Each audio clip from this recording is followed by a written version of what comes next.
Hey, what's going on, everybody? It's Alex from TCG Discussions, coming in the first place Gotenks tech profile that I piloted Friday at the Gamer Dojo locals. Um, it was a pretty, what I would call rogue tournament, so I decided to just kind of like take this. Um, there weren't a lot of what I would believe would be super competitive decks there. Rainbow Bardock was there, Mechikabura was there, but those are kind of rogue decks. Everybody was taking a light day, and I thought it was a good opportunity to play this deck. I think this deck is good. Might be like tier 1.5 to tier 1, because I could definitely see like certain matchups that would kind of give this deck a tough time. But at the same time, I think that the deck is kind of like super nutty in a lot of ways because it draws you a ton of cards when it's going well, and even when it's not going well, um, it feels on par with certain decks. So, yeah, let's get into it. I've been really excited to bring this profile to the channel because I have basically been sitting on this deck for months. So just talk about the leader for a second because not a lot of people know what he does. The leader, he attacks on this side and draws a card. And then when you have a unison with specified cost of 2, you can untap 1, take life to, you have 6, and then untap 1, draw 1 to awaken, I believe. Yeah. Untap 1, draw 1, and then take life to you have 6. That's what he does. On his backside, he has a permanent that says your opponent's leader cards can attack your battle cards. It's kind of good. It's okay, I guess. You know, it prevents the leader from just getting your battle cards and doing whatever they want. And then auto, when he attacks, he draws a card, and then for an energy, he can tap to either remove a marker from a unison or play 2 ghost tokens in rest mode with like 15k power, which that's kind of neat. We're going to start off with the main package of the deck. It's this Goku. Goku is like really incredible because basically he really like gets you everything you need to like start going. When you play him, he searches out a like card with Union Fusion in its name. So he's gonna search your pieces and then activate main for an energy. You can send him to the drop area, reveal a Union Fusion target in your hand, and then add 2 Union Fusion pieces from your deck to your hand, which is just really nice. Next, another big pivotal piece, SS3 Vegito Peerless Warrior. This is the kind of like unison starter that you want for the deck, and it goes really well with the Goku. If you see these both as your turn 1, turn 2, your deck is just basically set to go. So his auto effect is if you Union Fusion with him, you draw a card. And then he has a +2, which is really nice because he can build a lot of markers quickly. That gives all of your green battle cards revenge. And then he has a -7, which is just absolutely ridiculous if it resolves. You get to look at your opponent's life, take a card from it, put it in the drop area, and then you choose 3 cards in their hand and discard it. But they don't like show you what those are. So this card easily can be a finisher for you. If he gets to 7 markers, it's just like really absurd. And given what SCR we play, if we get to 7 energy, we will just outright do that, which is pretty good. So yeah. Next, for Awakening Consistency, we play 2 Bardock Paternal Unison. This card is okay in the deck. I wish there was kind of like a better unison to play, but we just want to keep it consistent on being able to awaken. So what he does is auto your opponent combos. You can drop a card in their combo, which is good because it's basically like they'll discard a card. It's +1. You can choose up to 1 of your cards with an energy cost of 1, send it to the drop, and then make them pitch a card. And then his -3 gives him triple attack and +5k. It's okay. It's just okay. It can be a good pressure piece in game, but I generally charge this card if I have Peerless Warrior already on the board. Next is for the Gotenks package, we play the Reaper of Justice at 4, and then the All-Out Assault Gotenks at 2. So I really like this this ratio. I know I've seen some lists that play like only one of the All-Out Assaults, but Reaper of Justice is just crazy. So you can Union Fusion Reaper of Justice out for 2 energy by pitching a Trunks and a Goten. And when you pitch him, not pitch him, but when you Union Fusion him after pitching the targets, you'll draw 2 cards, and then you can choose up to one of your opponent's battle cards and KO it. He also has 25k deflect dual attack, which is just really crazy. So that means like he basically can't be counterplayed. And he's gonna stick. And for this guy, SS3 Gotenks All-Out Assault, you will draw a card when you Union Fusion him, or you can EX Evolve him on top of the Reaper. But his is really good.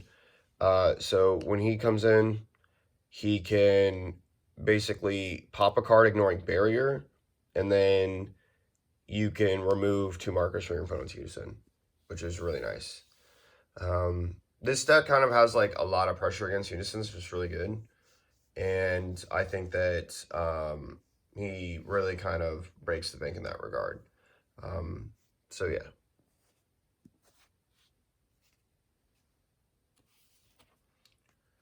On our Union Fusion pieces, we play 4 Trunks Bonds of Friendship, 4 Sun Goten and Trunks, and then we play 1 Brimming with Talent. Brimming with Talent is a card that I'm considering bumping to 2. It's okay, but like this card is just like kind of super crazy. This is definitely one of the best, and this is obviously the most versatile fusion piece, so that's why we run them at the ratios we do. Goten is probably a card to consider bumping. So this card, it has an activate main, so I'm gonna pull it up. It's kind of a lot to read. If your leader is Green Gotenks, you discard this card from your hand, play 1 Sun Goten with an energy cost of 3 from your deck, then shuffle your deck. When this card is discarded by from your hand by a Union skill, look at the top 7 cards of your deck and add 1 green unison with a specified cost of 2 among them added to your hand. So if you turn 2 Reaper of Justice and you don't have Peerless Warrior, basically you can, if you can get the pieces, you can proceed to search for your unison, which is really, really strong. And this one also has a body of text on it, so I'm just going to read it to you. Activate main if your leader is a Green Gotenks, and you place 1 card from your hand in your drop area, play this card from your hand. So you can just get free pressure. And then if your leader is Green Gotenks, and you return this card to its owner's hand, look at the top 5 cards of your deck, and add up to 1 Gotenks card or Green Unison card with a specified cost of 2 among them, and then shuffle your deck. Now, this matters a lot, because there's a auto that I forgot to talk about Reaper of Justice real quick.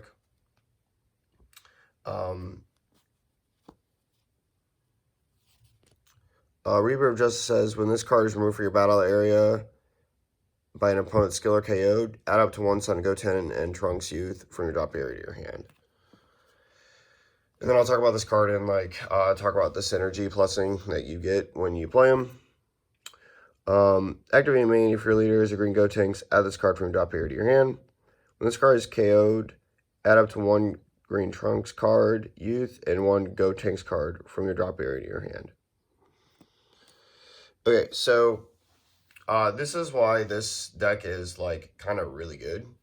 So when you bring in your Reaper of Justice, either turn 2 or turn 3, and if you have Peerless Warrior up on the board, you'll draw 2 for this. You'll draw 1 for the Unison skill. You'll add top 7 to this, and hopefully add another card. So that's 1, 2, 3, 4 cards. And then when your leader swings, that's 5. It's at least plussing 5 cards that turn. You'll charge a card, but you know, it's kind of whatever. Now, the nice thing about this is when your opponent KOs or removes the SS3 by a skill, you're going to be able to add the pieces that you add had in your drop area back to your hand, which means you didn't lose any advantage on those pieces. You basically traded this for like 3 cards, and then you'll get these 2 cards back. So the consistency at having the pieces is really nice. And then this card, basically, you can pay a green to add it back to your hand, which fuels a lot of your fusion pieces if you have to, and also helps with some other cards that we have coming up. So I really like it. I think that it's a really strong deck. In that regard, just being able to maintain advantage and have consistency. Next for our super combos, we play the Paragon Super Combo. It's just the best super combo for green, honestly, unless you're going like a more hand destruction round. But I like Paragus just to continue to draw cards. Next, we play 2 Rosy Blast Manipulator. This is a very good, very, very good card. Card with Deflect that comes in and makes my opponent pitch 2 cards and then gives herself triple attack. This is just absolutely huge. When you enter turn 5, you can just make your opponent literally pitch 8 to 12 cards and just like really, really hurt them. So it just really depends. I think the highest I discarded on Friday was roughly about 8. Actually, it was 9. My 5th turn, I made him pitch 9 cards from his hand. So, yeah, really good. Really, really good. Next, Sun Gohan Potential Unlocked. This card comes in for free when you have a green unison in play. I'm not sure if it's specified cost of 2. Yeah, it is specified cost of 2. He's a unique blocker, and he partners really well with the Peerless Warrior unison because it will give him revenge. And so you can put a lot of threat to your opponent's battle cards. Next, for our counterplay, we play 4 Frieza Charismatic Villain. Not a lot to say. This is one of the best free counterplays in the game. Counterplay and then just KO anything with an energy cost of 7 or less. Does not ignore a barrier, but it's what we do. Next, to go with the Charismatic, we play 2 Fused Monster Deity's Wrath. I really like this card a lot. I might even bump it to 3. It just makes your Charismatics not Charismatics anymore, and a card that's really threatening. This card, being an indestructible, puts a lot of pressure on your opponent. And he has an auto. You can play him for 1 by basically tributing Charismatic. He's the only target in the deck. And then whenever he swings, he's making your opponent pitch a card. Starts getting a lot of value really quickly. And just generate pluses. Next, we play 4 Dormant Potential Unleashed. This is one of the best defensive cards in the game still. In a high life total, when your opponent wants to like attack your leader or attack your unison, this card just reduces the number of attacks at them, obviously, and KOs a lot of weenies. It's just all around really good. So, really like it. Next, we play 2 Homicidal Clones. A card that I would like to probably bump to 3 because I just feel like I don't see it enough. So yeah, it's pretty good. Not a whole lot to say about that.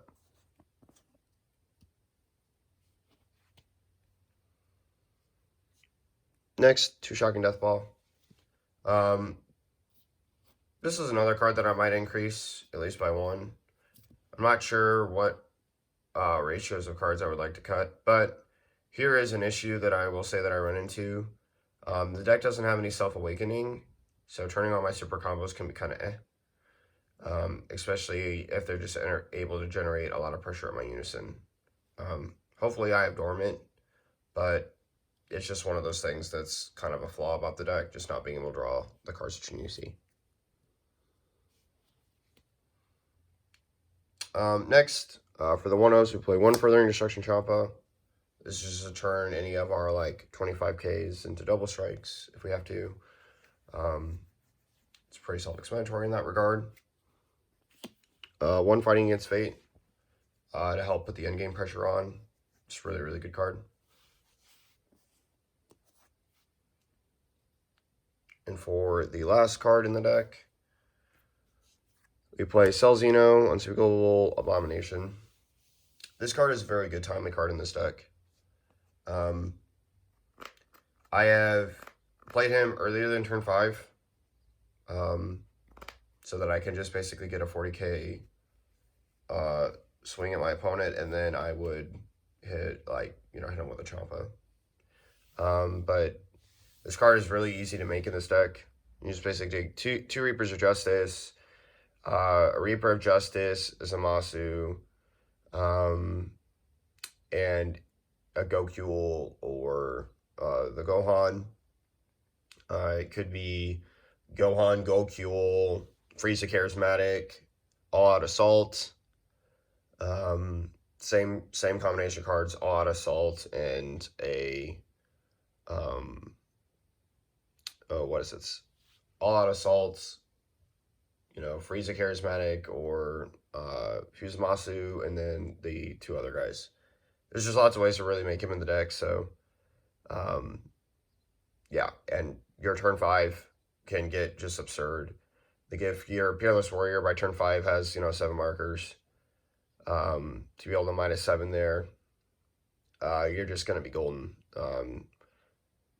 They're probably going to lose roughly at least 6 cards in that exchange. The cool thing about this like Unspeakable Abomination as well is that it doesn't cost any energy, which is just absolutely crazy.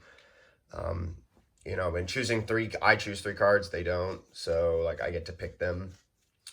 And then like against Whis, or a person playing Whis deck, I activated Peerless Warrior's effect. I looked at his life and I pitched his Pan SCR. I chose 3 cards in his hand. I played Rosie, then discarded 2 more. I then played Xeno and discarded 3 more cards from his hand. And swung at his Unison with his Zamasu and pitched a 9th card. That was probably the best play that I had all day.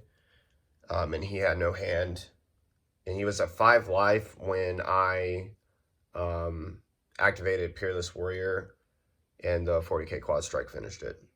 So yeah, it's just one of those cards that's really good. I basically play this nearly every game that I play this deck, and it's really strong. On its side deck, 1 Vanish Fu, just have him. Secret ID, pretty good. Deborah Ritual in hand. I don't know how I feel about this card on the side. It might be something I start not playing at 3 anymore. I'm always wary of hand destruction in any deck because it's just like really, really, really devastating. Maybe when like the new Cell deck comes back, this will be more of a thing. I could easily see, like if people watch this and start playing it and it starts doing well, or they find some alternate build that's just really strong, or the new Cell deck comes out and it just brings this card back. I could see that being a thing. 2 Rebrand Punishing Passion. This is for blue, if I know like I'm gonna play against like them, like this is gonna come in because they really suffer to hand destruction, like really, really hard. Next, 1 All Out Assault. It's really good. This is just for increased barrier removal if I'm playing against pesky decks. Next, chilled the auto, the assailant. This exists in here basically for slug. So this card is also deflect when it's played. I play two chill tokens with 10k. But you activate main, discard this card from your hand to choose one of your opponent's wild cards with an energy cost less than or equal to the number of cards in their hand, and KO it. And once returned, you can choose up to your 2 of your tokens to get plus 5k. So, yeah, that's to help answer slug. Because, and I need to show this to you real quick.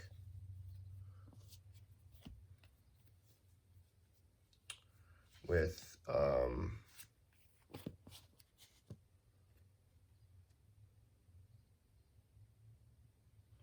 so right here, the Union Fusion of this card will still stick, but the draw 2 is going to get interrupted here. And right here, this Union Fusion, that draw 1 card is part of the cost of the card. That means that if slug is up on the board, because it's the cost, I can't play the card, apparently.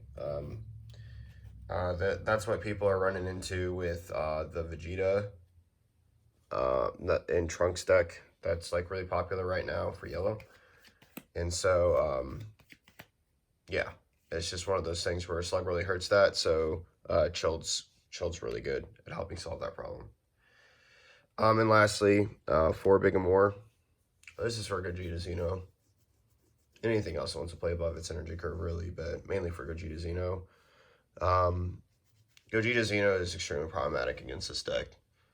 It plays True Fighting Spirit. It constantly warps cards. So, the good news is that we have Dormant, but that's also like, yeah. It can be a little bit weird. So, you'll definitely draw more cards than they do, for sure. And you kind of like need Dormant, Shocking Death Ball, and other cards to like kind of help stave off the attack, but it is what it is. So that pretty much does it for this deck profile, guys. Let me know what you think in the comment section down below. Thank you so much for watching, and look for more content coming soon. I have a couple more decks that I like to bring in the making that are like in the pipeline to come to the channel. And then I'm gonna start making some discussion videos on the meta because we've had a few tournaments and I feel very comfortable talking about the state of the game now. I think a lot of the like tournament results would provide kind of a knee-jerk reaction to what's going on there and what to do with them. So I really want to talk about the meta and where we're at. So yeah, thanks so much for watching, and I'll see you guys next time. This is Alex from TCG Discussions signing off. Laters.